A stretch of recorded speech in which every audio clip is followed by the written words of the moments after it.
कोल्हापूरमध्ये मध्यरात्री जोरदार राडा, 2 गटात तुफान हाणामारी, गाड्यांची तोडफोड, 4 पोलिसांसह 10 जण जखमी आणि पोलिसांचा मोठा बंदोबस्त। नेमकं प्रकरण काय? कोल्हापूरमधील झालेल्या राड्यामागचं कारण काय? कोल्हापूरमधील परिस्थिती नेमकी काय आहे? दगडफेक, जाळपोळ आणि कोल्हापूरच्या राड्यामागची इनसाइड स्टोरी या व्हिडिओमधून जाणून घेणार आहोत। त्यामुळे हा व्हिडिओ शेवटपर्यंत नक्की पहा आणि टाइम्स नाऊ मराठीच्या सर्व माध्यमांना सबस्क्राइब आणि फॉलो करायला विसरू नका।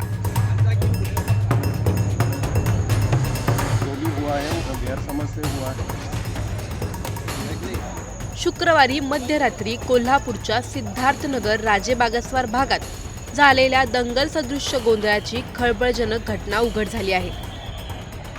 एका मंडळाच्या वर्धापन दिनानिमित्त लावलेल्या लाऊडस्पीकरवरून झालेल्या वादाचे रूपांतर मोठ्या राड्यात झाले।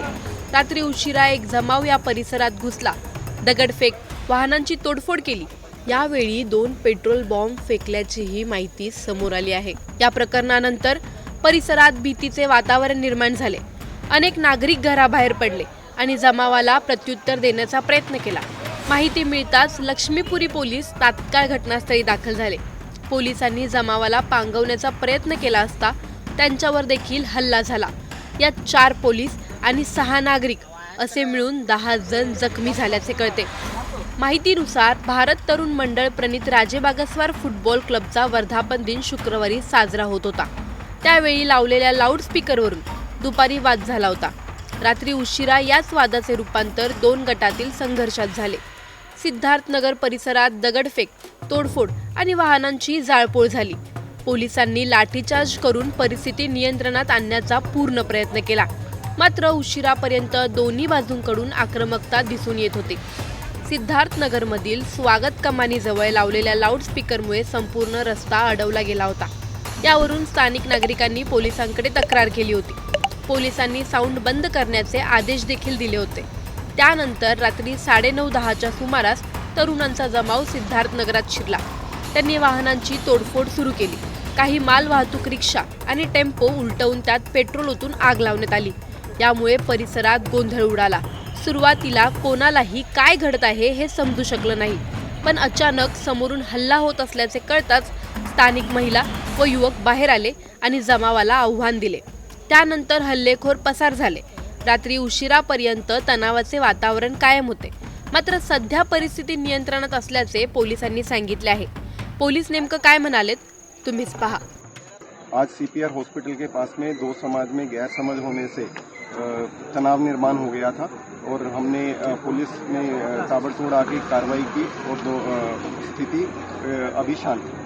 सबको यही आह्वान करना चाहूँगा कि सोशल मीडिया में जो मैसेज हैं या कुछ भी अफवाह का है उसमें विश्वास न रखें। दोनों समाज अभी शांत हैं। दोनों के जो वरिष्ठ नेता हैं उन्होंने भी ये आह्वान किया है कि जो भी हुआ है वो गैर समझ से हुआ है और सब समाज को आह्वान है कि कृपया करके शांति बनाए रखें। कोल्हापूरमधील परिस्थिती सध्या नियंत्रणात आहे, पण कोल्हापूरमधील झालेल्या प्रकरणाचं कारण खरंच एवढं मोठं किंवा महत्त्वाचं होतं का की त्यावरून जाळपोळ, दगडफेक करण्यात यावी? क्षुल्लक कारणावरून झालेल्या या राड्यात किती जणांचं मोठं नुकसान झालं असेल? जसं की ज्या गाडीच्या काचा फोडल्या, गाडीला आग लावली, त्यांची यात काय चूक होती? त्यांनी का हे नुकसान सहन करावं? पुन्हा असं क्षुल्लक कारणावरून काही राडा होणार नाही यासाठी पोलीस प्रशासन काय ठोस पावलं उचलतील याकडेच आता सर्वांचं लक्ष आहे। तुम्हाला या प्रकरणी काय वाटतं? आम्हाला कमेंटमध्ये नक्की कळवा आणि व्हिडिओ आवडल्यास लाईक आणि शेअर करायला विसरू नका।